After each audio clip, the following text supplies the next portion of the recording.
अच्छा जी, आज 4 जनवरी 2024 है। जनवरी 4th 2024। और गुज़िश्ता दिनों बाज़ दोस्तों ने फरमाइश की थी। यूट्यूब पे भी एक दो कमेंट्स रिक्वेस्ट आई थी कि आप जो है ना कुछ फंडामेंटल्स ऑफ जो बेसिक फाइनेंस एंड अकाउंटिंग है, यानी अकाउंटिंग के या फाइनेंस के जो एसेंशियल्स हैं, उस हवाले से कुछ आप कुछ ज़रूरी बात, एसेट्स वगैरह, how to acquire assets, how to build assets, and what is the difference between what is essentially the difference between assets and liabilities and how they are often confused। तो इस हवाले से उन्होंने कहा था कि कुछ बात करें, तो एक छोटी सी प्रेजेंटेशन आपके लिए लेकर आया हूँ।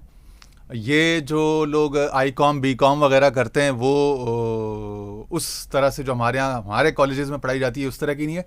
ये इंटरनेशनल जो अब नए ज़माने की जो फाइनेंस अकाउंटिंग है और जो पर्सनल फाइनेंस की जो स्टडीज़ हैं उस हवाले से ये काफ़ी सूटेबल होगी, आसान भी होगी, बहुत डायरेक्ट होगी। तो ये इसको हम आपको छोटे से एक सेशन में समझाने की कोशिश करते हैं, ठीक है। ये याद रखिएगा कि अकाउंटिंग सादा मानों में आमदन और ख़र्चे का, आमदन और अखराजात का हिसाब किताब, सामदन ज़िंदगी का गोशवारा या हिसाब किताब, उसके जो है ना वो 5 आपको बेसिक फंडामेंटल अल्फाज, बेसिक टर्मिनोलॉजी, जो 5 इस्तिलाहात हैं वो आपको समझने पड़ेंगे। जिस तरह इस्लाम के 5 अरकान हैं, कलमा, नमाज, रोज़ा, ज़कात, हज, और जिस तरह दिन में 5 वक्त की नमाज फ़र्ज़ है, तो ये भी समझ लें कि पंचगाना फ़राइज़ अकाउंटिंग हो गए, ठीक है जी। पर्सनल फाइनेंस, इवन के बल्कि आपका जो बिज़नेस फाइनेंस है, कंपनी का फाइनेंस है, उसको भी आप मोटा मोटा अगर समझना चाहें तो इन 5 अल्फाज के इर्द गिर्द ये आपको जो टर्मिनोलॉजी, ये जो अल्फाज है ना, वोकैबुलरी, ये आपको सीखनी पड़ेगी। वो 5 अल्फाज क्या हैं वो मैं आपको बता देता हूँ।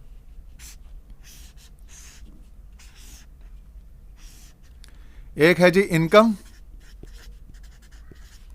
एक है एक्सपेंस,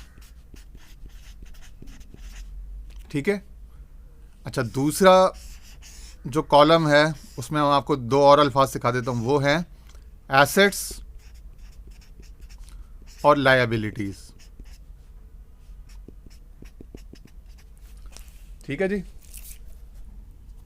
इनकम एक्सपेंस और एसेट्स लायबिलिटीज, ठीक है जी।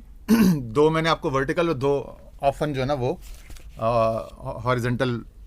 और जो 5वां लफ्ज़ है, ये 4 अल्फाज हो गए, और 5वां लफ्ज़ है उसको मैं कैपिटल का लिख देता हूं, कैश फ्लो, जो सबसे इंपॉर्टेंट है।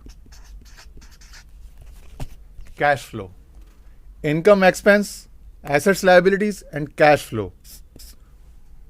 कैश फ्लो ये आपकी हो गई एसेंशियल अकाउंटिंग या फंडामेंटल फाइनेंस, ठीक है जी। अब ये होता क्या है कि इनकम वो है जो हमारे घर में, हमारी जॉब से, प्रोफेशन से, बिजनेस से, जो हमारे पास, जो हमारे जेब में, हमारे बैंक स्टेटमेंट में, यानी बैंक अकाउंट में जो हमारा मंथली आ रहा है ना, वो कहलाती है इनकम। एक्सपेंस क्या है, यानी जो इनवर्ड है, इनबाउंड है, वो इनकम है। जो बाहर जा रहा है हमारी जेब से, हमारे अकाउंट से, वो एक्सपेंस है, ठीक है। अब एसेट्स क्या है और लायबिलिटीज क्या है, इस हवाले से हम अगली उस पर बात करते हैं, अगली स्लाइड पे।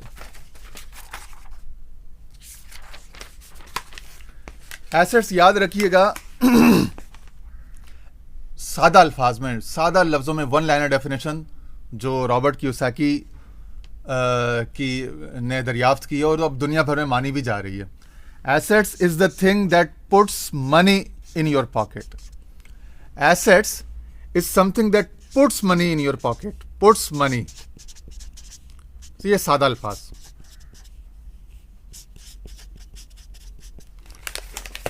वो चीज जो आपकी जेब में, यानी आपके अकाउंट में पैसा लेकर आए, कैश फ्लो लेकर आए, ठीक है, वो कहलाएगी एसेट।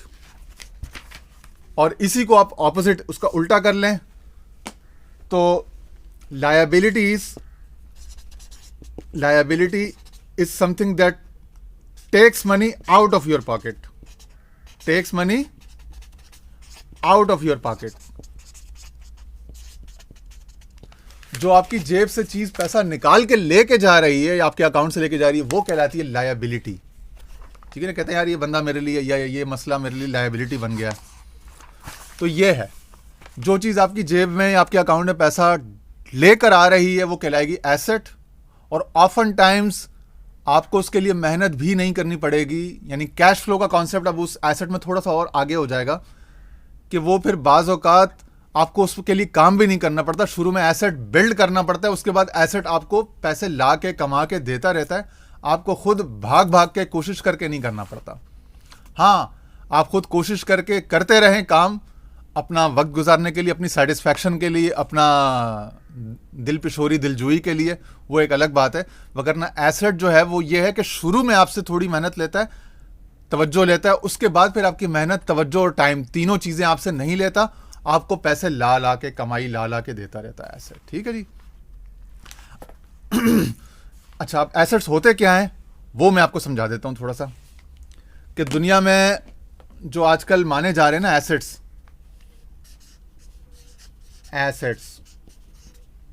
वो ये 6 चीजें हैं। Number 1, businesses. जो आप बिजनेसेस बनाते हो, चाहे वो फ्रेंच फ्राइज का, चिप्स का ठेला हो, अपना लिमका यानी सोडा जूस का कॉर्नर हो, दूध लस्सी जूस, और आजकल सर्दियां हैं, मैंने हुडी पहनी हुई है, तो सूप वगैरह का कोई स्टॉल हो, कोई भी ऐसी चीज़, छोटी सी छोटी, दरमियानी, स्मॉल एंड मीडियम एंटरप्राइज हो, या बड़ा कोई बिल्डिंग हो, प्लांट हो, अपना फैक्ट्री हो, प्लांट हो, इंडस्ट्रियल, ये सब कहलाते हैं बिजनेसेस। ठीक है। Number 2, real estate. इसमें आ जाते हैं आपके plots, shops, apartments, commercial, golf course, swimming pools, restaurants, hotels, ये सब चीज़ें जो आप बना सकते हो, और अल्लाह आपको तौफीक दे, और आप बनाने वाले बनो। बनाने वाले कैसे बनोगे?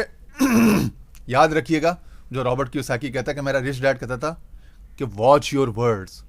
ये जो लोग माली तौर पर स्ट्रगल कर रहे हैं, और जो अच्छा अर्न कर रहे हैं, यानी माली तौर पर, जिससे हमारे यहाँ पाकिस्तान में कहते हैं स्टैब्लिश है, माली तौर पर मुस्तहकम लोग हैं, कह रहे हैं इनकी में फ़र्क जो है ना, बुनियादी इनकी सोच का, इनके अल्फाज का फ़र्क है। इनके मुंह से जो अल्फाज निकल रहे हैं ना, वो अल्फाज इनकी ज़िंदगी की रियलिटी तरतीब दे रहे हैं। तो ये जो अल्फाज है मैं आपको सिखा रहा हूँ ना, ये अल्फाज मैजिकल अल्फाज हैं। ये फाइनेंस के अल्फाज, ये जो 5 अल्फाज हैं, ये 5 कॉन्सेप्ट्स अगर आप समझ जाएं, इन पर कॉन्सेंट्रेट करें, इन पर फोकस करें, तो ये 5 चीज़ें आपकी ज़िंदगी में मैनिफेस्ट होने लग जाएंगी।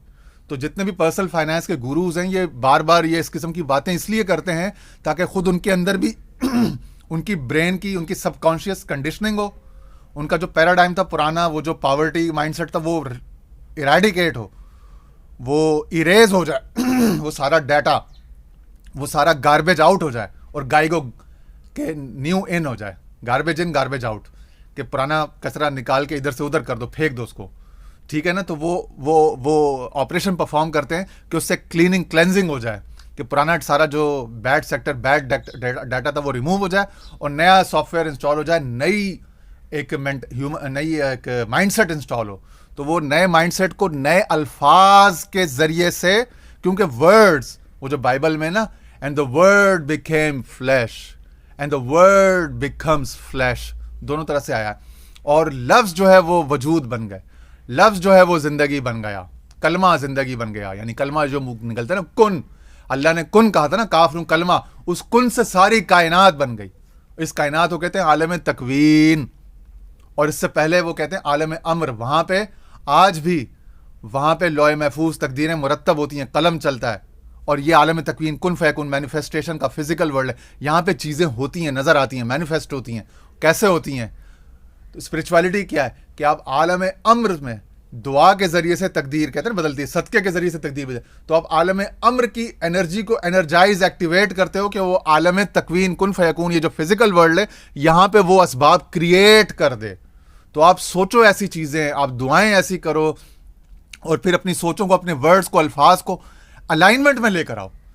याद रखिएगा, अगर आप हर वक्त दुआ करते हैं, या अल्लाह मेरी माली हालात बेहतर कर दे, माली हालात बेहतर कर दे, माली हालात बेहतर कर, लेकिन आपके अल्फाज अगर, आपके कॉन्सेप्ट्स अगर वो बेहतरी के साथ अलाइनमेंट में नहीं है, उस हारमनी में नहीं है, उसके साथ इन हारमनी नहीं है, तो कभी भी आपकी दुआ कबूल नहीं होगी। दुआ कबूल इसीलिए नहीं होती कि हमारा मुंह कुछ और कह रहा होता है and the heart says something else, और दिल कुछ और कह रहा होता है। जब हमारा मुंह यानी हमारे हाथ उठे हुए जो दुआ है और जो हमारा दिल दिमाग है वो अलाइनमेंट में नहीं होगा, वो हारमोनी में नहीं होगा, वो सिंक्रोनाइज नहीं होगा, वो हम आहंगी में नहीं होगा, तब तक दुआ कबूल नहीं होती। और वो हम आहंगी कैसे आती है कि आपके तसव्वुरात, कॉन्सेप्ट्स चेंज हो जाएं। वो कॉन्सेप्ट्स, तसव्वुरात क्या हैं? वो अल्फाज के थ्रू, ख्यालात के थ्रू चेंज होते हैं। अल्फाज और ख्यालात मैं आपको दे रहा हूं। बेसिक पर्सनल फाइनेंस के 5 आपको बता दिए ना कि 5 अल्फाज हैं: income, expense, assets, liabilities, cash flow. और इन 5 में से फिर 3, ये 5 समझाने के लिए इसमें से 3 को भी थोड़ा सा कम इंपॉर्टेंट समझें। और जो 2 अल्फाज हैं, assets and cash flow, assets and cash flow, assets and cash flow, इसका वजीफा, इसका मांत्रा आपको करना होगा, मांत्रा पढ़ना होगा आपको। Assets and cash flow. मेरे आपने अगर कभी देखा होगा, मेरा कंप्यूटर की, लैपटॉप की स्क्रीन जब शेयर होती है, उसके डेस्कटॉप पे तकरीबन 2-3 महीने से बड़ा बड़ा लिखा हुआ है एसेट्स कैश फ्लो। इवन के मेरे फ़ोन के जो डेस्कटॉप स्क्रीन होती है उस पर भी यही लिखा हुआ है एसेट्स कैश फ्लो। तो ये क्या, ये अल्फाज ज़िंदगी में आपने अपनी कॉन्शियस एफर्ट के थ्रू, यानी एक इंसान का कॉन्शियस ब्रेन है, कॉन्शियस माइंड, और एक अनकॉन्शियस माइंड, यानी एक उसका शऊर और एक लाशऊर। तो एक शऊरी कोशिश करके, कॉन्शियस एफर्ट करके आपने अपने लाशऊर की, अपने सब कॉन्शियस माइंड की कंडीशनिंग करती हैं, उसकी तरबियत करनी है, उसको वज़ा करना है, उसको तख्लीक करना है नए सिरे से। तो उसकी तश्कील नौ करनी है। तो तश्कील नौ कैसे होगी? नए अल्फाज उसको फीड करने हैं, नए कॉन्सेप्ट उसको देने हैं। तो बार बार उसको मांत्रा पढ़ाएं, बार बार उसको ये वजीफा दें, विर्द दें, assets cash flow, assets cash flow. ठीक है जी।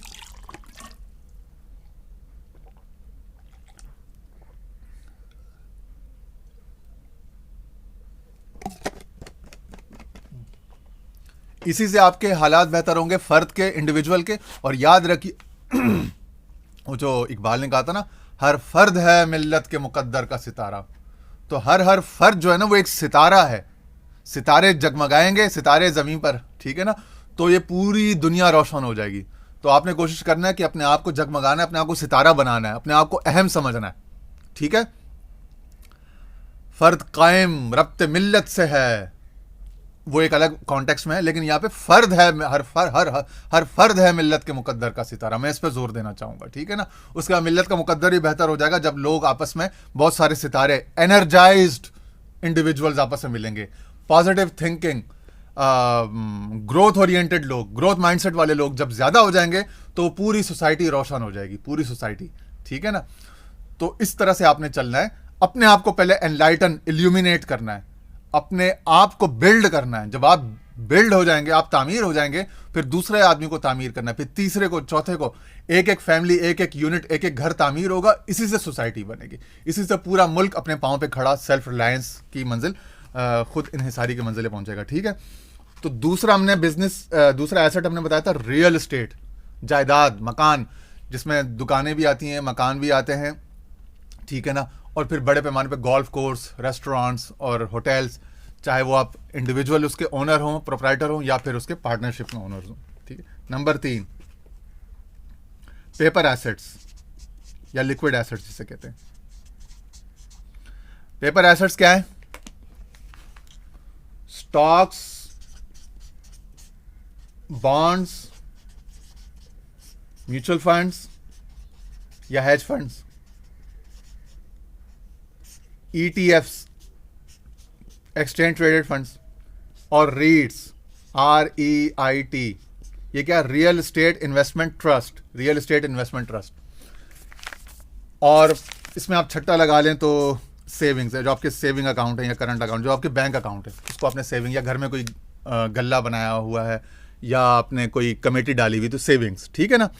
Stocks, bonds, mutual funds, ETFs, रीट्स and savings, ये 6 पेपर एसेट्स या लिक्विड एसेट्स हो गए।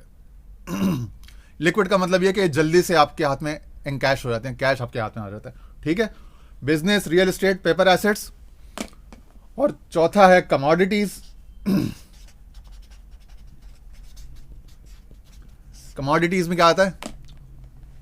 ऑयल, ये जो kerosene oil, furnace oil, Brent crude oil यानी कि इसके जो बाय प्रोडक्ट्स या जो भी इसका रॉ मटेरियल है, गोल्ड, सिल्वर, प्लैटिनम, पैलेडियम यानी प्रेशस मेटल्स, और फूड आइटम्स, वाटर, किसी यानी कि पानी किसी की करीब से गुजरता है तो वो उसको फिर मुल्क डिपार्टमेंट्स वाले उसको जो ना 1 महीने का या सालाना उसको किराया देते हैं, बट जो भी देते हैं ठीक है ना।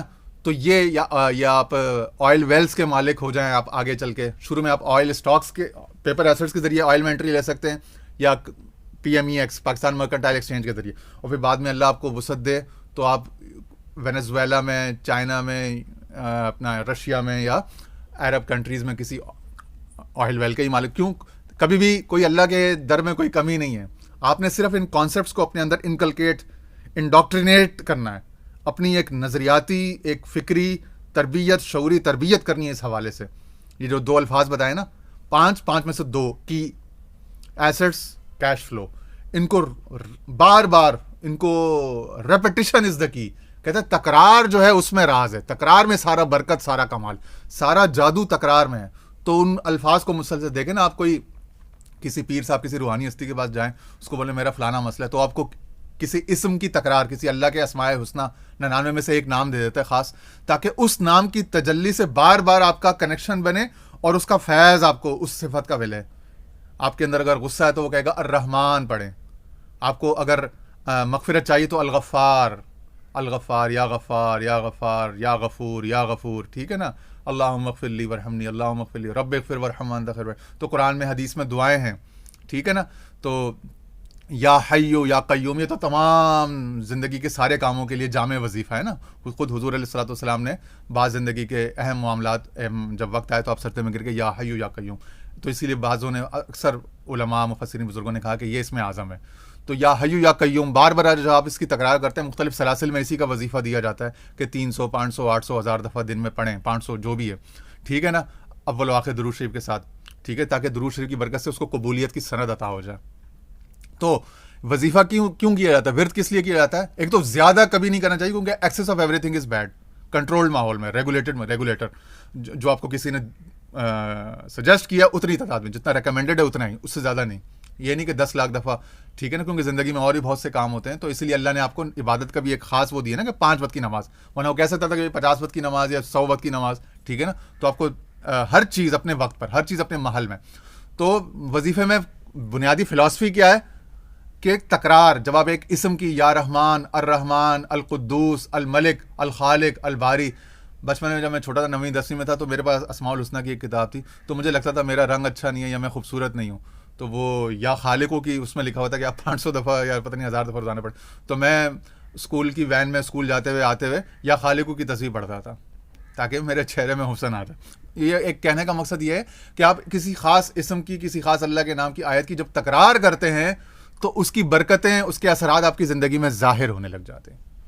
फिर फरमाया कि ये जब लोग सोना और चांदी जमा कर रहे हों तब आप ये तस्बीह पढ़े, ला हौला वला कुव्वता इल्ला बिल्लाह, ये जन्नत के ख़जानों में से एक ख़जाना है। तो ये बड़ी पावरफुल तस्बीह है, ला हौला वला कुव्वता इल्ला बिल्लाह। आयत करीमा ला इलाहा इल्ला अंता सुब्हानका इन्नी कुन्तु मिनज़ ज़ालिमीन।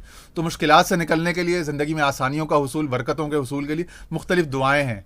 और फिर ज़्यादा दुआ उस वक्त काम आती है जब किसी के मुँह से आपके लिए निकले, वो बहुत तेज़ सरीउल असर होती है, क्योंकि उसमें आपके गुनाह या आपके यकीन की कमी, आपकी जो अपनी तरफ की जो फॉल्ट्स हैं, वो उसमें बिल्कुल, वो जो रुकावटें हैं, वो रेजिस्टेंस ख़त्म हो गई।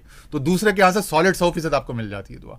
आपके यहाँ से हो सकता है उसमें 30, 40, 50, 60%, किसी भी शख्स के यहाँ से कुछ रेजिस्टेंस हो सकती है। वही जो माइंड माउथ कोऑर्डिनेशन है, हार्ट एंड माउथ कोऑर्डिनेशन, उसमें कमी हो, कोहेरेंस में कमी हो, तो वो जो मुवाफ़क़त में कमी या जो मुख्तलिफ रीज़न हो सकते हैं, उसमें कमी की वजह से जो असरात, बरकतें आपको नहीं मिल रही, किसी की दुआ से फ़ौरन मिल जाती है। जैसे कोई आपके लिए दुआ के लिए हाथ उठा ले कि अल्लाह उसका बेड़ा पार कर दे, अल्लाह उस पर करम कर दे। तो इसीलिए फिर ख़ास तौर पर वालिदैन की दुआ, हदीस में आया कि वो हमारे पीर साहब अक्सर फरमाते थे कि 7वां आसमान को चीरता हुआ अर्श तक पहुँचता है माँ बाप का दुआ। वो अपने पश्तो लहजे में इस तरह से कहते थे।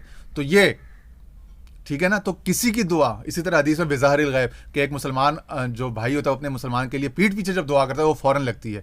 तो इसीलिए मैं अक्सर बाज़ औक़ात जब मुझे कोई चीज़, कोई दुआ, कोई बरकत, कोई मंजिल चाहिए होती है, तो मैं अक्सर किसी बंदे के लिए वैसे ही दुआ कर लेता हूँ या उसके लिए वैसी ही चीज़ सोचने लग जाता हूँ, ताकि वो चीज़ मुझे मिल जाए इवेंचुअली। अपना लालच करता हूँ, ठीक है ना। तो ये है। तो मकसद कहने का है कि जो आप, जो whatever you put out to the universe, it returns back to you 10 times, 10x, कि जो कुछ आप दुनिया में भेजते हो, what you give returns to you 10 times. Givers are receivers, givers are the gainer. जो आप देते हो, जो आप करते हो, यूनिवर्स को देते हो, वही आपको मिलता है, बढ़ के मिलता है, 10 गुना होके मिलता है. ठीक है ना. तो चैरिटी देना, लोगों को किसी के घर जाते हुए कुछ मिठाई, दूध, चाय पत्ती, पानी, कैश, उनके बच्चों को कुछ ना कुछ देने की अपने अंदर आदत डालें. Give back, pay back. तो जितना देंगे उतना ज़्यादा इंशाल्लाह आपके business, real estate, paper assets, commodities, इन वेन्यूज़ में आपको इंशाल्लाह एक्सपोजर और तरक्की और बरकत और वुसअतें मिलेंगी. दरवाजे खुलेंगे आपके ऊपर. अल्लाह ताला आप पर दरवाजे खोले, बरकत अता फरमाए. वापस आखिर में आके फिर नटशेल में सारा गेम रिवॉल्व करता है एसेट्स एंड कैश फ्लो. तो कैश फ्लो, एसेट्स जो है वो कैश फ्लो यानी कैश को फ्लो कराते हैं आपके इनकम कॉलम में. तो ये होती है एसेट्स. और एसेट्स क्या होते हैं वो मैंने आपको बता दिया. Stocks, bonds, mutual funds, ETFs एक क्लास, दूसरी रियल एस्टेट, तीसरी बिजनेसेस और चौथी बड़ी क्लास कमोडिटीज़. तो अल्लाह ताला हम सबको इन मामलात की एजुकेशन और इनकी साथ साथ इनकी इनको हैंडल करने और इनकी जो है इनकी डिस्ट्रीब्यूशन के अल्लाह ताला हमें वसाइल, असबाब और समझ अता फरमाए और हमारे हाथ से खल्क़े खुदा को ज़्यादा से ज़्यादा फ़ायदा पहुँचे. वम्मा मा यनफ़उ नास फ़यमकुसु फ़िल अर्द. कुरान ने कह दिया कि जो चीज़ लोगों के लिए फ़ायदा मंद होगी, नफ़ा बख्श, लोगों के लिए, सब इंसानों के लिए, अन्नास, मुसलमान के लिए नहीं, क्योंकि अल्लाह रब्बुल आलमीन है, तमाम आलमीन का रब है, और उसके महबूब सल्लल्लाहु अलैहि वसल्लम रहमतुल आलमीन, तमाम जहानों के लिए रहमत है. तो इसीलिए अल्लाह ताला तमाम जहानों, तमाम इंसानों, तमाम बनी आदम का अल्लाह ताला वलक़द कर्रमना बनी आदम, हमने आदम की तमाम औलाद को इज्जत दी. तो आदम की औलाद का भला सोचना, यनफ़उ नास, लोगों का भला सोचना, लोगों के लिए नफ़ा बख्श होना. खैरुन नास मन यनफ़उ नास, लोगों में सबसे बेहतर वो है जो लोगों के लिए ज़्यादा नफ़ा बख्श है, फ़ायदेमंद है, यूज़फुल है. तो यूज़फुल बनो. जितना यूज़फुल बनोगे इंशाल्लाह उतनी बरकतें, कामयाबियाँ हाथ में आएंगी. वम्मा मा यनफ़उ नास फ़यमकुसु फ़िल अर्द, कि जो भी फ़र्द हो, शख्स हो, जमात हो, तंजीम हो, इदारा हो, आइडिया हो, तहरीक हो, फ़िक्र हो, शऊर हो, नज़रिया हो, जो भी हो, जो लोगों के लिए फ़ायदेमंद होगा उसको ज़मीन पे बका, दवाम, इस्तिमरार मिलेगा. उसको सस्टेनेबल अल्लाह ताला की तरफ से कर दिया जाएगा, वरना हर चीज़ इरोड हो जाएगी, इरेडिकेट हो जाएगी. अल्लाह ताला हम सब पर अपना फजल करम फरमाए. खुदा हाफिज़.